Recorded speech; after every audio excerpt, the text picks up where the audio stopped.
Hello and welcome to an Infinity the Game battle report. This is going to be a short report on a Haqqislam versus Bakunin game that I played this evening. The game itself is not very long at all, but the conversations that we had afterwards, some of the discussions and takeaways, I think were particularly interesting. Also, it's been a while since I've done a battle report, and I do enjoy doing these, so let's crack on. So the scenario that we're going to be playing this evening is Superiority, which is the direct action version of Supremacy.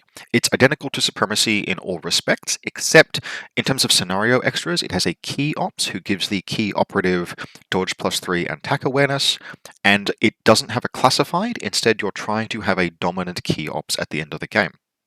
Now, this isn't a list that I had built specifically for the scenario, but it is fine in the scenario, and it's a Haqqislam list I wrote about a week ago, and I've wanted to play basically since, but I haven't had a chance to get a game in. This is basically just an experiment with some changes to Haqqislam and some different things that I wanted to have a crack at. In particular, making use of the Sundukbut, which is not particularly new at this point, but which I've used in a defensive orientation a couple of times, including a double Neurosyndex Sundukbut list. But I've been kind of low-key convinced that there is some legs to the offensive viral rifle Sundukbut. And specifically the reason for that is it's actually pretty dangerous. It's burst 4, high damage, surprise attack, heavy infantry gun for 0.5 SWC, which is mostly paying for mine layer. And I think that can fit really well into Haqqislam, where it's pretty easy. Like, you can build Haqqislam lists that have good defense and decent gunfighting at different range bands, depending on the pieces that you want to use, but they do tend to be a little bit in tension, and I've got it in my head that the Sundukbut has a lot of potential. So let's just look at the list. So leading out in Combat Group 1, we've got a Mukta MSV2 with Red Fury, an Asawira AP Spitfire, and a Rafik Remote. These are all super on-meta pieces. I wouldn't actually normally play an Asawira Spitfire Rafik duo, but because of the things that I'm trying to do in this scenario, it's kind of a needs-must situation. There's nothing wrong with it. It would perform just fine this game. It's not totally my style, my playstyle, if you will. There are certain things I like to be able to do with different pieces. I don't love BS14 24-inch range band shooting with nothing else going for it, but the Asawira is an excellent piece, no surprises there, and this is still a good duo. It's just not normally something I would take. We then have the two Assassin Barids, one hacker, one killer hacker, and those are the only hackers in this list. This is kind of like bare minimum efficient hacking, but it's Haqqislam. Like, we've talked about this before, it's incredible hacking for the cost. It's a little bit of a risk having just one hacker and just one killer hacker, but apart from the guided missile remote, that's okay. That's all of the investment I'm taking, and it's just enough hacking to be impactful in many games. We then have Saladin, who I love as a lieutenant in Haqqislam. He opens up in particular lots of irregulars because of his command tokens in his Strategos 2. Zulekia and a Fidei. Notably, it is the cheapest possible Fidei at 25 points. And that's because in the first version of the list, I had in the second combat group, rather than Zamira Narazova, I had a 10-point Ghazi Matawiya, which is a very good piece.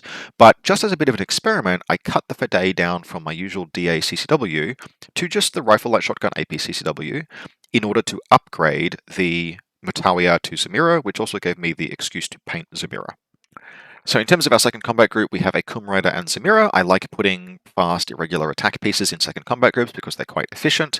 And so in this combat group, we have the Sundukbut, a Fanus, a Liberto, a Dalami, and a Kum Rider. So we have the two bikers who are just very fast, irregular, dangerous attack pieces. We have a Fanus who is just a deployment zone repeater, very useful, particularly coupled with the Rafik for good coverage, and Saladin technically. And then what we have are basically two clusters of camouflage markers.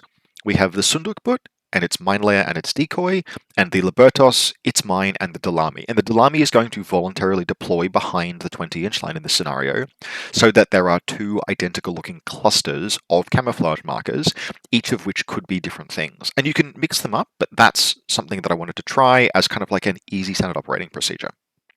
So overall, what this list is trying to do is have all of its cake and eat it too. It's got good enough hacking to play any particular hacking game till I take casualties. It's very resilient. There's lots of dogged regeneration, no wound incapacitation. It has a relatively high wound count as a result. It's got potentially irregular, potentially impetuous orders, irregular orders, one tack aware in addition to the Strategos to get a nice high order count. And then what it's also trying to do is just have more than the usual number of guns. So with the Red Fury, the AP Spitfire, and the Viral Rifle, I'm trying to have basically 3 decent, versatile, dangerous mobile guns in addition to the mine layers, the hacking, and everything else. I really liked the potential, and we will see how it played. For my opponent's part, this is his Bakunin list, and we're actually going to spend the latter part of the episode talking about this because it does something I think is really, really interesting. However, it's broken down. This is also an approximate reconstruction. I never actually confirmed what was under all of the camouflage markers, but I believe it's a KHD 0, a deployable repeater 0, and I know there's one mine layer 0. So in the first combat group, we have a 4-trooper observance link of a heavy rocket Cenobite, a chain rifle Cenobite, and then 2 Reverend Custodians, one of whom is the lieutenant. So we have a lieutenant and a decoy. Now, obviously, you're not getting the 5-trooper composition bonuses here, but you are getting 4-trooper composition bonuses, which means 6 cents, which means 6 cents for your hackers. Then we have, and this is my favorite thing about the list we'll talk about at the end of the battle report, a Riot Girl team with a Riot Girl with Spitfire, Avicenna, and Fiddler. So this is a robust, durable, specialist-heavy gunfighting MSV link. It rounds out the firepower very, very nicely. These pieces all have multiple wounds or pseudo-multiple wounds. And what we're going to talk about at the end of this battle report is the potential for force reconstitution between these two models. In addition, apart from that, we have 4 Morlocks, all in the chain rifle assault pistol, APCCW profile. Excellent pieces, 6 points, can't go wrong. A Vertigo's on because there are linked pitches and 2 Reverend Custodians, and then the zeros. This is my best guess. I only know that there is a 0 mine layer, but the points line up, and this is kind of what I would take if I was playing in my opponent's shoes. So we roll. This is the table setup. This is playing, again, Superiority. So there are 4 quadrants. And then consoles, you are trying to press at least 3 consoles. Both players can control a console, so as long as you press 3, you score max points that way. At the end of each round, you're trying to have points in more zones, in the same as in Supremacy, and then finally trying to have a dominant key operative at the end of the game.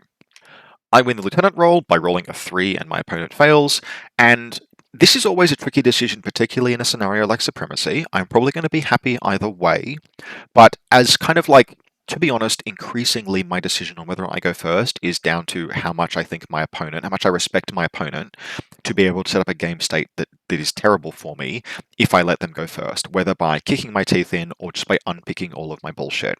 And my opponent in this case is an experienced Bakunin player who, simply as basically a mark of respect, I think I just have to go first against them. They could have Branda Castro, even if they don't. The potential for them to undo what I want to do in this game is a little too high if I let them go first, so I elect to go first. My reserve drops, and I actually adjust this on the fly with my opponent's consent, but what my reserve drops are going to be are Zamira. It's initially Zulekia, and I realize Zamira is better, and it doesn't change anything about the game. So it's Zamira, who is down here, and then the ubiquitous Hassassin Fide. So in terms of my deployment, we've got a Bereed Killer Hacker over here, a Bereed Regular Hacker over here, the Asawira and Rafik duo just in this space down here, so the Asawira is primed to move up this direction. We then have Zulekia deployed over here. She can throw smoke into this building if she needs to, and otherwise move up in this direction. We have the Sekdet CSU over here, and we have the regular Coom Rider over here. Saladin is nooked all the way back here, under that overhang, and the Mukhtar is hanging out just forward deployed in this building if it needs to, ready to move up to this muddy window. We then have the 2 clusters of camouflage markers. So the yellow ones are Mim 0. So this is the Sundukbut over here, and this one here is the Sundukbut, this is the decoy, this is the mine. And then over here we have the Libertos, it's mine, and then down here we have the Dalami. So that's my deployment. My opponent deploys, you can't sort of see everything here, and I've only taken this one photo because I wasn't sure if I would take a battle report.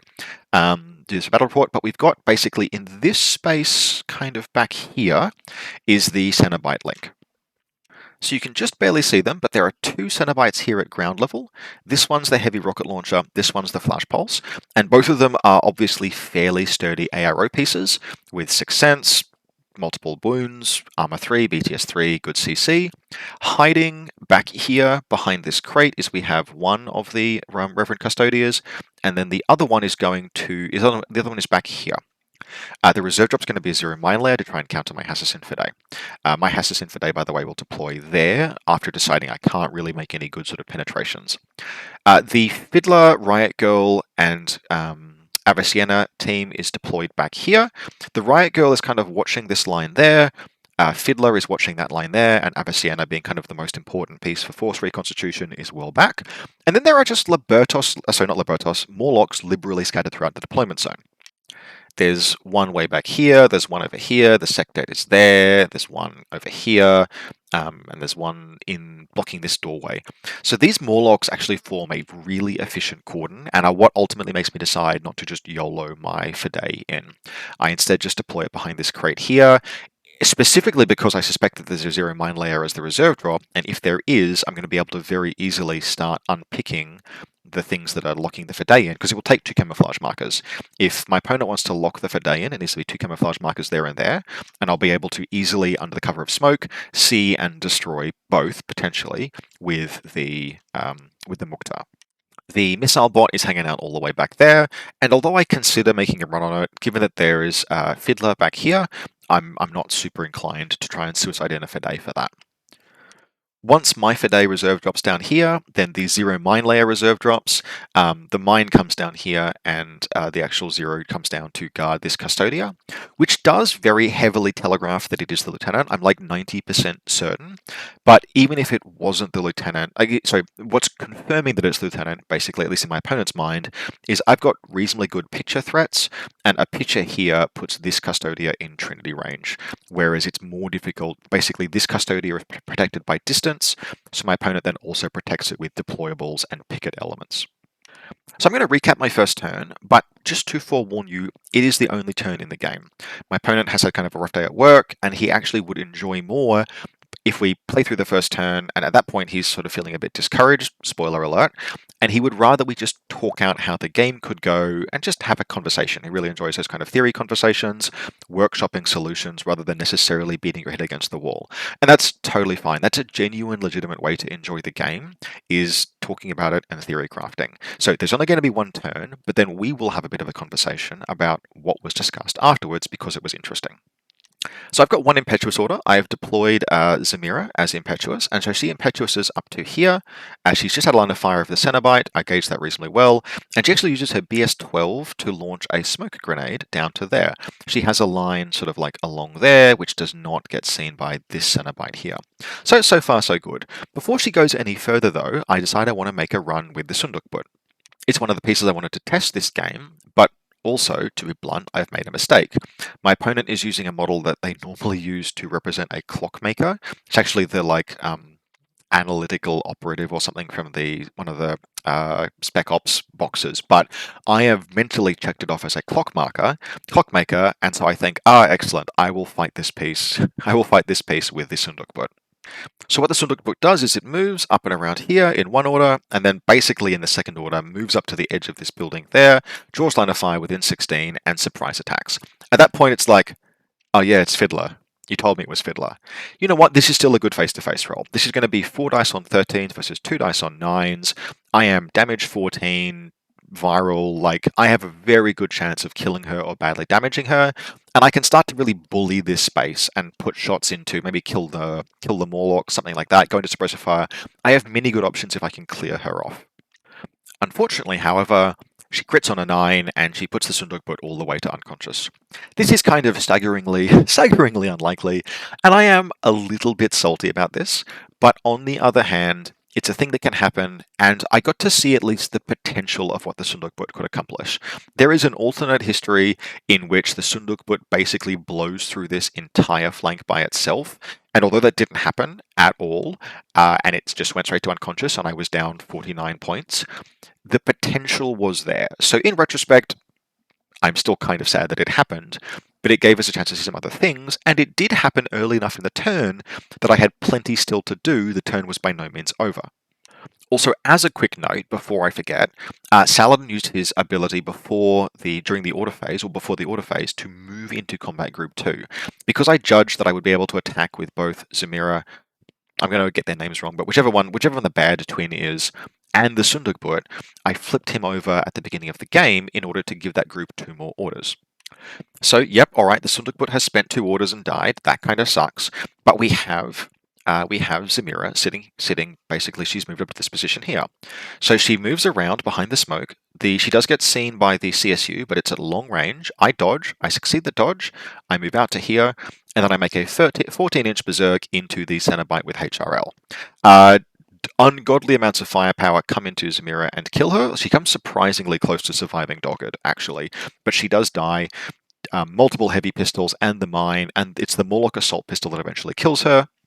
But importantly, with damage 14, EMCCW, Berserk, she puts the Cenobite both unconscious and isolated immobilized, which means it's going to be not impossible, but difficult to recover. This is the best I've ever had out of her. I've used her a few times so far since she got her glow up, and the secret that I think I was missing is deploying her as a reserve. Previously, I would have deployed Zelekia as the reserve, because Zelekia, even being 1 point more expensive, Zelekia is the better piece. But the thing about Zelekia is that wherever you deploy her, you kind of like wait for some time to pass, wait for an opening. She runs in to exploit the opening. She's a piece that doesn't have to be used like on the first turn.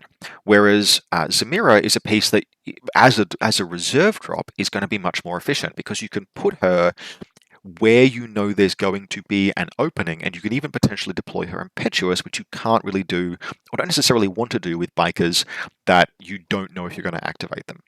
So this decision to deploy her Impetuous as the reserve, I think, was really good and really paid off. So I'm really glad to have seen that. And it is her first game fully painted, although she's not painted that well. I painted her about 70% as well as I painted Zelekia. But that's a really good result.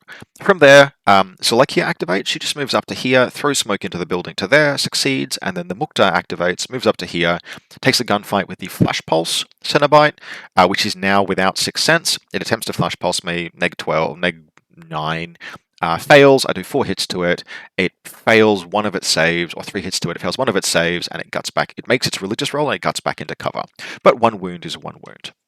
The Asawira and Rafik then use Tack Awareness, move up and around to here, and then the Asawira spends another order, moves up to here, sees the Riot Girl, has a face-to-face roll, and wins the face-to-face roll decisively. The Riot Girl, I'd hoped to only have it be burst 1 by this point, but still burst 2, but it does not do what Fiddler did. It actually misses both of its shots. The Asawira hits all 4. Fiddler fails, the Riot Girl fails 2 wounds and 2 rolls and goes unconscious. Then I spend another order and I put her all the way to dead, so that Avicena can't recover her.